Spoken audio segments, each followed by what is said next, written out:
অক্ষরপুরী গ্রামে মংরু নিজের মা মায়ার সাথে থাকত। এই গ্রামে হাড়ের অসুখ সমস্ত লোকের ছিল, যেন এটা এখন সবার অসুস্থতা ছিল। আজ মংরু নিজের 60 বছরের মাকে হুইল চেয়ারে বসিয়ে লাকড়ির দোকানে নিয়ে যাচ্ছিল। কি খবর মংরু? আজকে মায়ের সাথে এখানে কি ব্যাপার? আসলে দাদা, তুমি যে হুইল চেয়ারটা আমাকে দিয়েছো না, এটাতে কিছু গন্ডগোল রয়েছে। এই তো সবে কয়েক মাস হলো ঠিক করে নিয়ে গেলাম, আর আবার খারাপ হয়ে গেল। আরে সারা গ্রামবাসী তো এটাই ব্যবহার করে। তুমি কিনেছিলে 2 মাস আগে, তাহলে এখন তো খারাপ হবেই, তাই না? দেখো বাবু, তোমার বাবা যেই হুইল চেয়ার বানাতো সেটা এতটা মজবুত হতো যে দুটো বংশ ব্যবহার করত। আসলে ব্যাপারটা হলো ওটা বাবা তৈরি করতো কাকিমা। দেখো ভাই, যদি নিতে চাও তাহলে নাও, আর না হলে পয়সা হলে তখন তুমি নিয়ে যেও আবার। চলো মংরু, আর বিরক্ত করা ঠিক হবে না। দুজনই ওখান থেকে প্রধানের বাড়ির দিকে রওনা দেয়। এসো মংরু। প্রণাম মাসিমা, বলুন কি সাহায্য করতে পারি আপনার জন্য? এক্ষুনি লাকড়ির দোকান থেকে আসলাম, কোনো সাহায্য পেলাম না। যদি হতে পারে কোনো পুরনো হুইল চেয়ার থাকলে আমাকে দিয়ে দিন। আপনি চিন্তা করবেন না, এই বছরে যে হুইল চেয়ারটা বিলি করা হবে তার মধ্যে থেকে একটা আপনাকেও দেব। প্রধান মশাই, একটা কথা জিজ্ঞাসা করি? হ্যাঁ হ্যাঁ, বলো বলো বলো, কি হয়েছে বলো। যতদিন পর্যন্ত এই রোগটাকে আমরা আবার ঠিক না করতে পারছি, ততদিন আমরা এগোতেও পারবো না। মংরু, তুমি যা বলছো তা ঠিকই বলেছো, কিন্তু এর জন্য আমরা কিছু করতেও তো পারি না। তোমার রক্ত টকবক করে ফুটছে, তাই চেষ্টা করো তুমি তোমার বয়সে এর কোনো উপায় একটা বের হয় জানো। ঠিক আছে প্রধান মশাই, আচ্ছা তাহলে আমি এখন আসি। মংরু নিজের বাড়ির দিকে রওনা দেয়। সেই লোকটা যে শুধু নিজের লাভের কারণে বাজে হুইল চেয়ার বানাতো, তার কারণে মংরু প্রচণ্ড উদাস ছিল। রাত হয়ে গেছিল, আর মায়ার শোয়া মাত্রই মংরু নদী কিনারায় ঘুরতে চলে যায়। মংরু নদীর কিনারায় বসে পাথর মারছিল আর নিজের সাথেই কথা বলছিল। কি জানি কি সমস্যা এই গ্রামে, 50 বছর আয়ু হতে না হতেই মানুষের হাড়গোড় একেবারে অকেজো হয়ে পড়ে। আর ওই বদমাশ লোকটা লোকেদের প্রয়োজন পড়েছে বলে জিনিসগুলোকে এমন বানায় যাতে তাড়াতাড়ি খারাপ হয় সেগুলো, আর লোকের আগে ওর কাছ থেকে বারবার কেনে। তক্ষুনি নদীর মধ্যে থেকে একটা মহিলার চিৎকারের আওয়াজ আসে। বাঁচাও, বাঁচাও, বাঁচাও! কে ওখানে? কি হয়েছে? চিৎকার করতে করতে সেই আওয়াজ বাইরে চলে আসে, আর জানতে পারা যায় যে একটা কুমির ছিল, যার পায়ে জেলেদের কাঁটা লেগে রয়েছে। হায় ভগবান, হায়, এটা আবার কি? আমার সাহায্য করো, আমাকে বাঁচাও। মংরুর খুব ভয় করছিল, কিন্তু তাও সে সাহস করে সেই কুমিরের কষ্ট দূর করার জন্য চলে যায়। মংরু কুমিরের পা থেকে সেই কাঁটাটা বার করে দেয় আর একটা কাপড় দিয়ে সেই ঘাটাকে বেঁধে দেয়। হয়ে গেছে, এবার একটু পরেই তোমার আরাম লাগবে।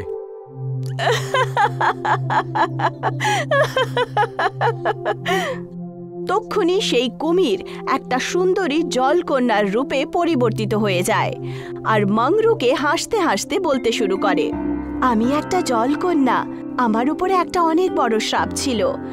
আমি নিজের রূপের অহংকারে একটা ঋষিকে বাজে কথা বলেছিলাম আর ওনার অপমান করেছিলাম।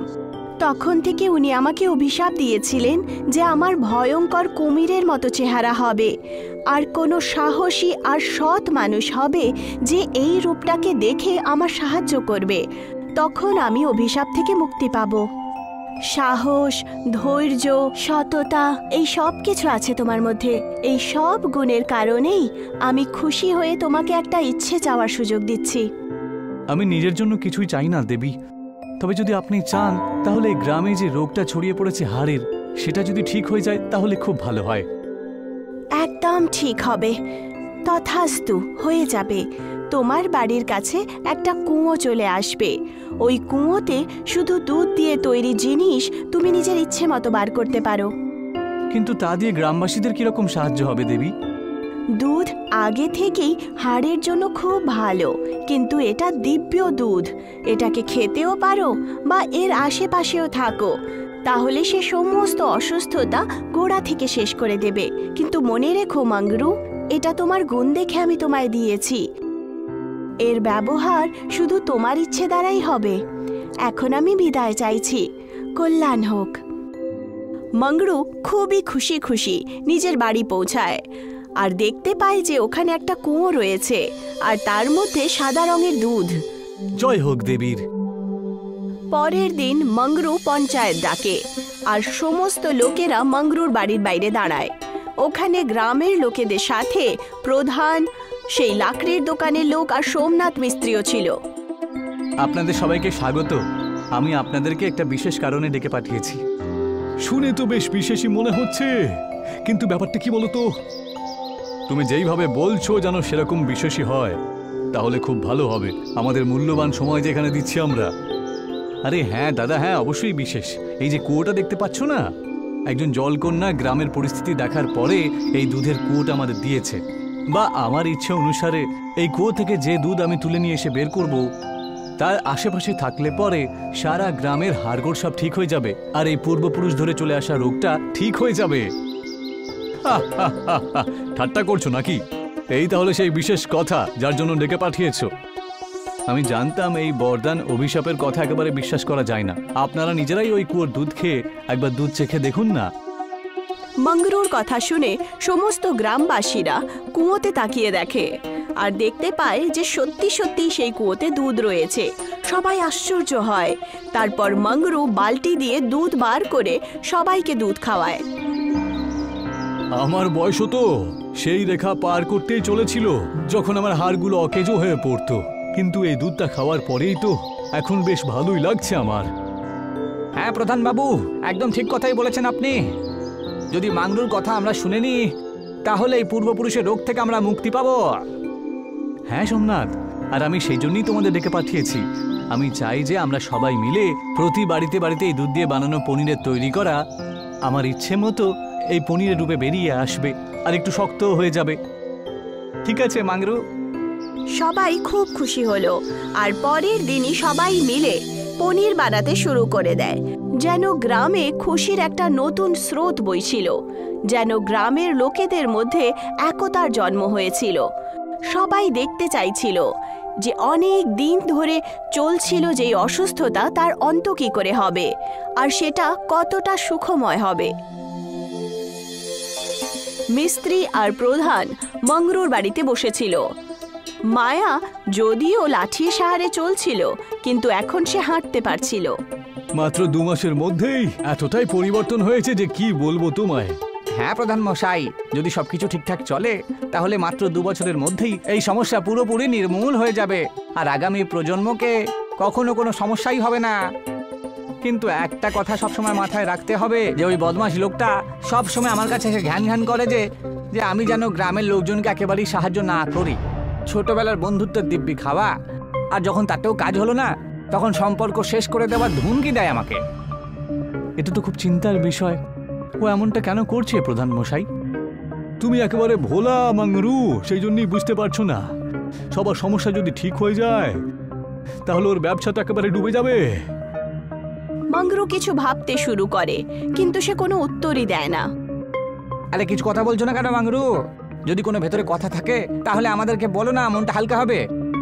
না না, আমাদের কিচ্ছু করার কোনো দরকারই নেই। কিন্তু সেটা কেন? যদি সত্যিই ওই লোকটা কিছু করার চেষ্টা করে তাহলে তখন তুমি সেটা নিজেই বুঝবে। আমি ওই লোকটার উপর এখনো বিশ্বাস রাখতে চাই, আর যদি কোনো সমস্যা আসে তাহলে তার প্রভাব গ্রামের লোকেদের উপর হবেই না। তাহলে ঠিক আছে, যা তুমি বলবে তাই হবে মাংরু। সবাই নিজের বাড়িতে চলে যায় আর মাংরু গ্রামে দুধ বিতরণ করতে বেরিয়ে পড়ে। দেখতে দেখতেই বিকেল হয়ে যায়। লাকড়ির দোকানের ছেলেটা একটা বালতি নিয়ে নিজের সাথে কথা বলছিল। হ্যাঁ, এসেছে আমার ব্যবসা নষ্ট করতে, তাই না? লোকেদের নেতা হতে চায় বেটার খুব শখ। এই সমস্ত কেমিক্যালের মধ্যে দিয়ে দুধটাকে পুরোপুরি নষ্ট করে দেব, তারপর দেখি না। সেই লোকটা পুরো বালতি কুয়োতে খালি করে দেয়। তক্ষুনি হঠাৎ সেই কুয়োর ওপরে সেই সুন্দর জলকন্যা প্রকট হয়ে যায়। এই পৃথিবীতে কর্মের খুব বড় খেলা চলে। চাও বা না চাও, জেনে করো বা না বুঝে, কিন্তু কর্ম করা ছাড়া জীবন চলে না। কে তুমি? কি বলতে চাইছো তুমি? বলতে আমি এটা চাইছি যে যদি কর্ম করতেই চাও তাহলে ভালো করো, নয়তো খারাপ কর্মের প্রতিফল খুবই কষ্টকর হয়। আচ্ছা, বড় বড় কথা বলো না তো। কে আমাকে দেবে শাস্তি? হ্যাঁ, তোমার বাজে ভাবনা আর কর্মের শুধু একটাই উপায় রয়েছে। আমি তোমাকে শ্রাপ দিচ্ছি যে তোমার হাড় খুব নরম হয়ে যাবে আর তুমি নিজের ওজনও তুলতে পারবে না। তখন তুমি বুঝতে পারবে যে যেই লোকেদেরকে এই অসুবিধা আছে তারা কি করে সহ্য করছে। আর এই অভিশাপ তখনই ভাঙবে যখন কোনো মানুষ যে একেবারে ভালো হবে আর সৎ হবে সে তোমার সাহায্য করবে। সে তোমার কর্মকে জেনেও তোমাকে ক্ষমা করে দেবে। তক্ষুনি হঠাৎ করে সে একটা নরম বস্তুর মতো মাটিতে পড়ে যায় আর জলকন্যা ওখান থেকে গায়েব হয়ে যায়। বাঁচাও, বাঁচাও আমাকে! আরে বাঁচাও, কেউ বাঁচাও, বাঁচাও আমাকে! মংরু তক্ষুনি সোমনাথের সাথে ওখানে পৌঁছায় আর দেখতে পায় যে সেই লোকটা একটা নরম বস্তুর মতো মাটিতে শুয়ে আছে। আরে ভাই, তোমার কি হয়ে গেল?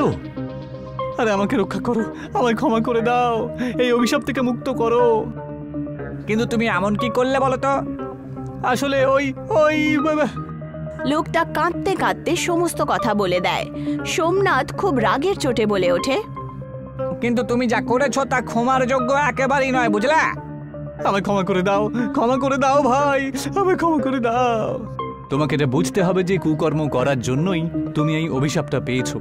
মানুষের যন্ত্রণার সুযোগ তো তুমি নিয়েইছো, কিন্তু যখন তারা এই যন্ত্রণা থেকে মুক্তি পাওয়ার চেষ্টা করে তুমি তখন তাদের আবার সেই যন্ত্রণায় ফেলে দেবার চেষ্টা করেছো। আমি জানি, আমি সব বুঝতে পারছি। যখন যা নিজের উপরে হচ্ছে তখন সেটা বুঝতে পেরেছি। আমার বাবা মানুষজনের এত উপকার কেন করেছিল বুঝেছি। ঠিক আছে, আমি কোনো শর্ত ছাড়াই তোমায় ক্ষমা করে দিচ্ছি, আর আশা করছি তোমার ভেতরের মনুষ্যত্ব এবার জেগে উঠবে। তক্ষুনি সে ঠিক হয়ে ওঠে আর হাত জোড় করে মংরুকে প্রণাম জানায়। ঘটনার কিছু বছর পরই গ্রামের এই পুরনো অসুস্থতা একেবারে ঠিক হয়ে যায়। এক গ্রামে রূপমতী নামে একজন মেয়ে তার বাবার সাথে বাস করত। রূপমতীর মা ছিলেন না, এই জন্যে যখন ওর বাবা কাজে চলে যেত ওখানে বাড়িতে ও একাই থাকত। একদিন রূপমতী তার বাবাকে বলে, বাবা তুমি আমাকে মা এনে দাও, না হয় একটা গরু এনে দাও, সারাদিন একা বসে বসে বোর হয়ে যাই আমি। মা, আমার বয়স অনেক হয়ে গেছে, এবার মাও তো নেই, আর এই বয়সে আমার সাথে কেই বা বিয়ে করবে বলো? কিন্তু তোমাকে একটা গরু এনে দিতে পারি। প্রতি রবিবার গ্রামে পশু পাখির বাজার বসতো। বাজার থেকে বাবা ওখান থেকে একটা গরু কিনে আনে। দারুণ বাবা, খুব সুন্দর গরু এনেছো, আমি ওকে মুন্নি বলে ডাকবো। এবার রূপমতী বাড়িতে আর একা থাকে না, ও সারা দিন মুন্নির সাথে খেলা করতে থাকে।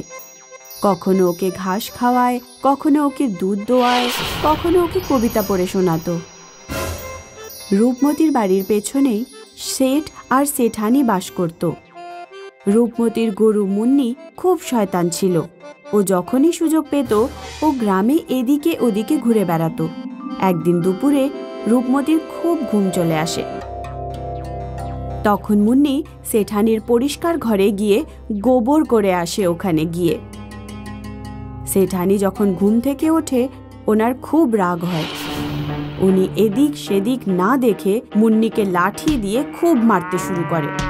যখন মুন্নির চিৎকারের আওয়াজ রূপমতীর কানে আসে তখন সে ঘুম থেকে উঠে পড়ে। রূপমতী দৌড়ে দৌড়ে শেঠানির বাড়িতে পৌঁছয়। আরে আরে জেঠিমা থামুন, কি করছেন, ও মরে যাবে।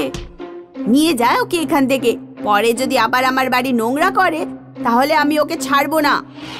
রূপমতী কাঁদতে কাঁদতে মুন্নিকে নিয়ে বাড়ি ফেরে। মুন্নির একটা শিং ভেঙে গিয়েছিল, মনে হয় ওকে এখন খুঁটিতে বেঁধে রাখতে হবে। রূপমতী মুন্নির ওষুধপত্র লাগিয়ে দেয় আর একটা খুঁটি পুঁতে মুন্নিকে সেই খুঁটির সাথে বেঁধে দেয়। হ্যাঁ, এবার আমি নিশ্চিন্ত হয়ে ঘুমোতে পারবো, কারণ ও আর কোথাও পালাতে পারবে না। একদিন রূপমতীর বাড়িতে ডাকঘর থেকে পিয়ন চিঠি নিয়ে আসে। কি হয়েছে মা? কার চিঠি? বাবা, শহর থেকে কাকার চিঠি এসেছে। পরের মাসের 24 তারিখে প্রীতির বিয়ে ঠিক হয়েছে। রূপমতি কিছুদিন পর তার কাকার মেয়ের বিয়েতে চলে যায়। দেখো মুন্নি, ব্যাস 2 দিনের ব্যাপার। এই রইল বিচালি, খেয়ে নিস। আর এই রাখা হলো জল, এটাও খেয়ে নিস। যখন রূপমতি আর তার বাবা চলে যায়, তখন মুন্নি টেনে টেনে তার খুঁটি উখড়ে ফেলে আর গ্রামে এদিক সেদিক ঘুরতে লাগে। ও দেখে যে সেঠ আর সেঠানি নিজের ঘরে ঘুমোচ্ছিল। মুন্নি তাদের বাড়িতে ঢুকে আর দুজনের মুখের ওপর গোবর করে দেয়। 2 দিন পর যখন রূপমতি বাড়িতে ফেরে, তখন সে দেখে যে খুঁটি উপড়ে পড়ে আছে। বাবা, মুন্নি কোথায় গেল? দুজন মিলে গ্রামে মুন্নিকে খোঁজ করতে লাগলো। আরে চাচা, আমাদের গরু। বাবা, তোমার গরু শেঠ সেঠানিনে পিটিয়ে মেরে ফেলে দিয়েছে। রূপমতি আর তার বাবা এটা শুনে খুব দুঃখ পেল। তারপর ওরা সেঠ সেঠানির বাড়িতে পৌঁছলো। এটা আমি কি শুনছি শেঠজি? আপনি আমাদের গাইকে মেরে ফেলেছেন? হ্যাঁ হ্যাঁ, মেরে ফেলেছি। কারণ আমাদের মুখের উপরে গোবর করেছিল, সেই জন্য মেরে ফেলেছি। এটা আপনি ঠিক করেননি শেঠজি। আমি পঞ্চায়েতে গিয়ে নালিশ করব, আর আমি আপনাকে সাজা পাওয়াবো। নালিশ ফালিশ করে কোনো লাভ নেই। নিয়ম হচ্ছে, যদি গরু মেরে ফেলা হয় তাহলে তার বদলে একটা গরু দাও। আমি তোমার জন্য একটা নতুন গরু কিনে এনেছি, ওই দেখো। আমাদের গায়ে এরকম ছিল না। এটা একটা বুড়ি গায়ে। কোথা থেকে তুলে নিয়ে এসছেন? দেখো, বেশি পকর পকর করো না। গরুর বদলে গরু দিচ্ছি, সেটা নিয়ে বেরিয়ে যাও।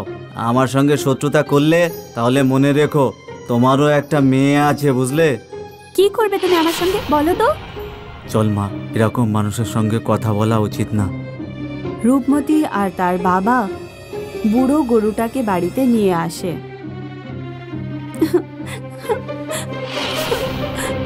বাবা, আমি মুন্নিকে ফিরে পেতে চাই। মা, মুন্নি তো ওকে আর ফিরিয়ে আনতে পারবো না। এই বুড়ি গাইকেই আমরা এখন ভালোবেসে পালন করব। রূপমতি আর তার বাবা দুর্বল গরুর খুব সেবা যত্ন নেয় ও শরীর এবার ভালো হয়ে ওঠে। একদিন রূপমতি গরুর দুধ দোয়াতে লাগলো। বাবা, তাড়াতাড়ি এদিকে এসো, গরু তো দুধের বদলে সোনা দিচ্ছে। আরে, এটা কিভাবে সম্ভব? কিছুক্ষণ পর সোনা বালতিতে জমে পুরো আসল সোনায় পরিণত হয়। খুব ভালো লাগছে বলিস তো মা, এরকম একটা সোনা দেওয়া গরু পেয়ে। সোনা দেওয়া গরুর সাহায্যে রূপমতি খুব তাড়াতাড়ি বড়লোক হয়ে ওঠে। আরে, আমাদের কপালটাই খারাপ। তুমি কত বোকা লোক! ওই বুড়ো গরু যেটা তুমি রূপমতিকে দিয়েছিলে, সে সোনার দুধ দিচ্ছে। যদি ওই গরু আমাদের কাছে হতো, এতক্ষণে আমরা অনেক বড়লোক হয়ে যেতাম। সেঠ সোনা দেওয়া গরু ফিরিয়ে আনার কথা ভাবতে লাগে। সে রবিবারের বাজার থেকে একটা ভালো গরু কিনে আনলো আর সেটাকে নিয়ে রূপমতির বাড়িতে পৌঁছে গেল। কি হয়েছে জ্যাঠাবাবু, আপনি আমাদের কাছে কেন এসেছেন? বাবা বাড়িতে আছে মা? না, কাজে গেছেন। আমি আমার বুড়ো গাইটা ফিরত চাই। ওই হচ্ছে আমার মায়ের সমান। তুমি ওর বদলে তোমাকে একটা স্বাস্থ্য আর ভালো গরু দিতে পারি। আচ্ছা, এখন যখন আমরা বুড়ো গরুর সেবা যত্ন করে ওকে সুস্থ করে তুললাম আর সেটা সোনার দুধ দিতে থাকে, তখন তোমার ওটা ফেরত চাই? না, ওটা হবে না। আর একবার ভেবে দেখ, তোমার বাবা ছাড়া তোমার এই দুনিয়ায় আর কেউ নেই। যদি ওনার কিছু একটা হয়ে যায় তাহলে? রূপমতি ভয় পেয়ে যায়। সেঠ সোনা দেওয়া গরুকে তার সাথে নিয়ে যায়। বাড়ি নিয়ে যেতেই সেঠ দুধ দোয়াতে শুরু করে। আরে, এটা কি করে সম্ভব? এ তো একটা ফোঁটাও দুধ দিচ্ছে না। আরে, আজ তো মনে হয় দুধ দুইয়ে নিয়েছে, তাই কালকে সকালে আবার চেষ্টা করো। ওই রাতে সেঠ আর সেঠানি ঘুমিয়ে পড়ে। পরের দিন সকালে যখন তারা ওঠে, তখন ওনারা দেখেন যে গরু সারা ঘরে 2 ফুট অবধি গোবর করে দিয়েছে।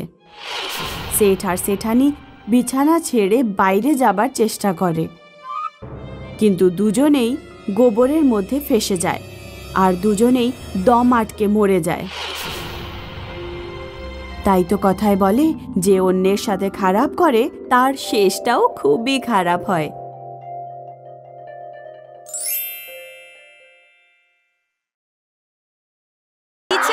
ঘি, ভালো গাওয়া ঘি আছে, কেউ নেবে? ঘি চাই গো কারোর। ও বিমলা, 1 কিলো ঘি দাও তো বাছা। কি বলছো দিদি, শুধু 1 কিলো? নিজের দিকে তাকিয়ে দেখো একবার, কত রোগা হয়ে গেছো তুমি। রুটির ওপর একটু ঘি মাখিয়ে খাও, বুঝলে? তারপর দেখো তোমার শরীর স্বাস্থ্য কত ভালো হয়ে যাবে।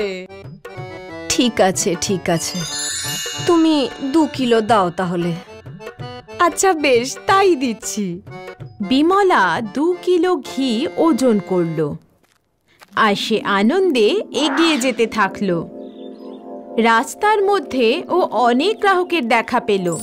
আজকে ওর ঘিয়ের ব্যবসা খুব ভালো চলছিল, আর এখন ওর কাছে অল্প একটু ঘি বেঁচেছিল। একটু দূরে হাঁটতেই ও দিনের শেষ গ্রাহকের দেখাও পেয়ে গেল, আর এখন ওর সব ঘি শেষ হয়ে গিয়েছিল। বিমলা খুব আনন্দেই ফিরে আসছিল, আর ঠিক সেই সময় একটা ছোট বাচ্চা ওকে ডাকলো। বিমলা কাকি, ঘি আছে নাকি? না রে সোনা, ঘি তো শেষ হয়ে গেছে। ঠিক আছে কাকি, কালকে আপনি বেশি করে ঘি আনবেন। ঠিক আছে বাবা, কালকে তোমাকে ঘি অবশ্যই দেব আমি। ঘিয়ের খালি পাত্র নিয়ে বিমলা ওর বাড়িতে পৌঁছলো, আরও টাকা গোনা শুরু করে দিল। অনেক টাকা দেখে ওর খুব আনন্দ হলো। আরে আজকে তো খুব ভালো উপার্জন হয়েছে, কিন্তু আজকে আমার একজন গ্রাহক খালি হাতে ফিরে গেল। আমার একদম ভালো লাগছে না। কাল থেকে আমি আরো বেশি ঘি বানাবো, যাতে কেউ আমার কাছ থেকে খালি হাতে না ফিরে যায়। পরের দিন বিমলা ঘি বানানো শুরু করলো। যত পরিমাণে ঘি তৈরি হলো, ওর পাত্রও ভর্তি হতে থাকলো। ওর পাত্রের বেশিরভাগটাই ভর্তি হয়ে গিয়েছিল, আর বিমলার কাছে যত দুধ ছিল এরই মধ্যে শেষ হয়ে গেল। আরে এটা কি হলো? পাত্রটা তো আজকেও পুরো ভরলো না। যদি আজকেও আমার একজনও গ্রাহক খালি হাতে ফিরে যায়, তাহলে আমার খুব খারাপ লাগবে। না, আজকে আমার কোনো গ্রাহকই খালি হাতে ফিরে যাবে না। বিমলা ঘরের ভেতর থেকে একটা বনস্পতির তেলের পাত্র নিয়ে এলো, আর ও ঘিতে তেল মিশিয়ে দিল।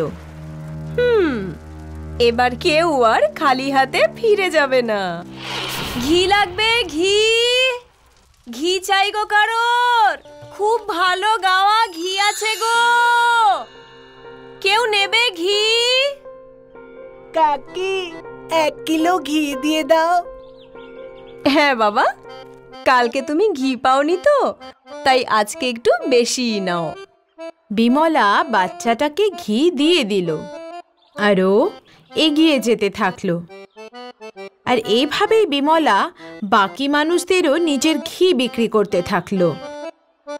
আজকের দিনটা তো খুব ভালো ছিল, আজকে অনেক উপার্জন হয়েছে। ও সুরেশ ময়রার বাড়ির সামনে গিয়ে পৌঁছলো। ঘি নেবেন কেউ? ভালো ঘি আছে গো। বিমলা দিদি, আমাকে 3 কিলো ঘি দিন। হ্যাঁ হ্যাঁ সুরেশ, কিন্তু আজকে 3 কেজি? কোনো অনুষ্ঠান আছে নাকি? হ্যাঁ, মোড়ল মশাইয়ের বাড়িতে অনুষ্ঠান আছে, সেই জন্যই তো আমি গাজরের হালুয়া তৈরি করছি। বাহ, খুব ভালো কথা। বিমলা 3 কিলো ঘি দিয়ে ওখান থেকে চলে গেল। বিমলা ভীষণ খুশি ছিল যে আজকে ওর কোনো গ্রাহক খালি হাতে ফেরেনি। সুরেশ ময়রা গাজরের হালুয়া বানালো, আরও তখন হাঁড়ি নিয়ে মোড়লের বাড়িতে পৌঁছলো। মোড়লের বাড়িতে অনেক মানুষ নেমন্তন্ন খেতে এসেছিলেন। সুরেশ ময়রা নিজের গাজরের হালুয়া পরিবেশন করলো। তার মধ্যে একজন ব্যক্তি ওই হালুয়া খেলো। ভাই সুরেশ, আজ কি হলো বলো দেখি তোমার এই হালুয়ার? আগের মতো এর মধ্যে স্বাদই নেই। মনে হচ্ছে সুরেশের আজকে কাজে কোনো মনই ছিল না। না না, মনে হচ্ছে মোড়ল মশাই সুরেশকে টাকা পয়সা ঠিক করে দেয়নি। সবাই হাসাহাসি করতে শুরু করলো আর মোড়ল ওর দিকে গম্ভীরভাবে তাকিয়ে রইল। এরপর সুরেশ নিজেই হালুয়া খেলো আর ওর একটু গন্ডগোল মনে হলো। ও আরেকবার হালুয়া খেলো। আমি তো সব জিনিস পরিমাপ মতনই দিয়েছিলাম। এরকমটা আবার বিমলা দিদির ঘিয়ের জন্য হলো না তো? পরের দিন সুরেশ বিমলার বাড়িতে পৌঁছলো আর ওখানে ও দেখলো বিমলা ঘিতে বনস্পতির তেল মিশিয়ে দিচ্ছে। বিমলা দিদি, এত বড় বিশ্বাসঘাতকতা! আপনি শুদ্ধ ঘিয়ের মধ্যে বনস্পতির তেল মেশাচ্ছেন? আপনি একজন বিশ্বাসঘাতক। আজ আপনার জন্য গ্রামের সবাই আমার হালুয়া নিয়ে মজা করেছে আমার সাথে। আমি তোমার এই কাজের ব্যাপারে গ্রামের সবাইকে বলে দেব। আরে সুরেশ, আমার কথাটা তো শোনো। সুরেশ বিমলার কোনো কথা না শুনে ওখান থেকে চলে গেল। সুরেশ গ্রামবাসীদের বলে দিল যে বিমলা ঘিতে ভেজাল মিশিয়েছে। আর এখন বিমলা যখন ঘি নিয়ে বেরোলো, দিদি একটু ঘি নাও না। না না না না না, তোমার ঘি আমার লাগবে না বাপু। ঘিয়ের মধ্যে তুমি ভেজাল মিশিয়ে সেটা সবাইকে বিক্রি করছো। চলে যাও এখান থেকে। এই সব কথা শুনে বিমলা নিজের কাজের ওপর খুব রাগ হলো। ভেজাল মেশানোর জন্য ওর সব গ্রাহক চলে গিয়েছিল আর এখন কেউ বিমলার থেকে ঘি কিনতে চাইছিল না। এই গল্পটা থেকে আমরা এটা শিখলাম যে যেমন কাজ তার তেমন ফল। সততা একটা মূল্যবান সম্পদ।